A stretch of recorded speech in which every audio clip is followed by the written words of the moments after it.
Plotin dit « retranche tout, enlève tout ce qui te sépare de la vision, c'est-à-dire tout ce qui te sépare et de toi-même et de l'extériorité dont tu ne te distingues plus une fois que tu n'es plus toi-même un moi. Retranche tout, enlève tout, ce travail-là, comment on le fait? Comment ce travail s'opère?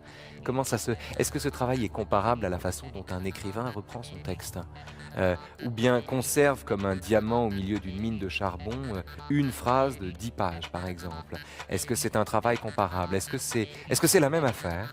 Non, je ne crois pas. Je ne crois pas du tout parce que ce retranche-tout de Plotin, évidemment, vise le corps, alors qu'on écrit essentiellement avec son corps. Et c'est pour ça, je le disais tout à l'heure, que l'écriture est une pratique essentiellement vitale.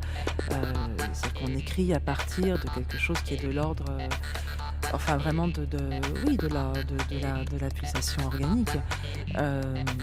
Pas seulement, mais je veux dire ça, c'est ça qui quand même, c'est ça qui fait le rythme, c'est ça qui fait la scansion. Et toute la jubilation de l'écriture est là, et dans cette espèce de justement. Et ce que Plotin n'aime pas du corps, c'est le corps en partie, Oui. c'est le corps en morceaux, c'est le corps sécable, c'est la mécanique corporelle. Mais l'instinct, selon les philosophes, l'instinct, l'étincelle,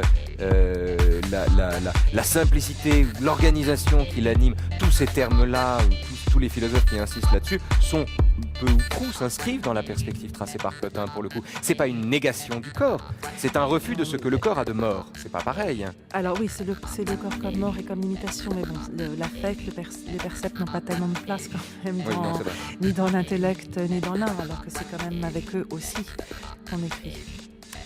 Bergson, Plotin, Bergson, le mot de la fin à Georges Claes.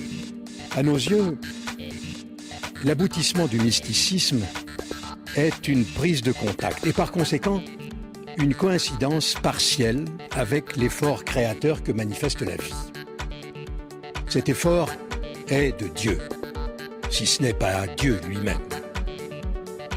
Le grand mystique serait une individualité qui franchirait les limites assignées à l'espèce par sa matérialité, qui continuerait et prolongerait ainsi l'action divine.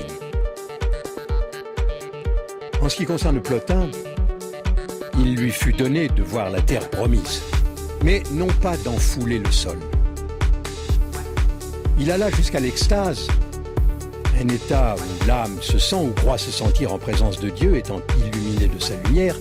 Il ne franchit pas cette dernière étape pour arriver au point où la contemplation venant s'abîmer dans l'action, la volonté humaine se confond avec la volonté divine.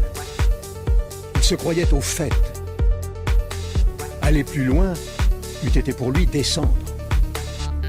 L'action, dit-il, est un affaiblissement de la contemplation. Créateur par excellence est celui dont l'action intense elle-même est capable d'intensifier aussi l'action des autres hommes et d'allumer, généreuse, des foyers de générosité. Les grands hommes de bien sont ceux dont l'héroïsme inventif et simple a frayé à la vertu des voies nouvelles.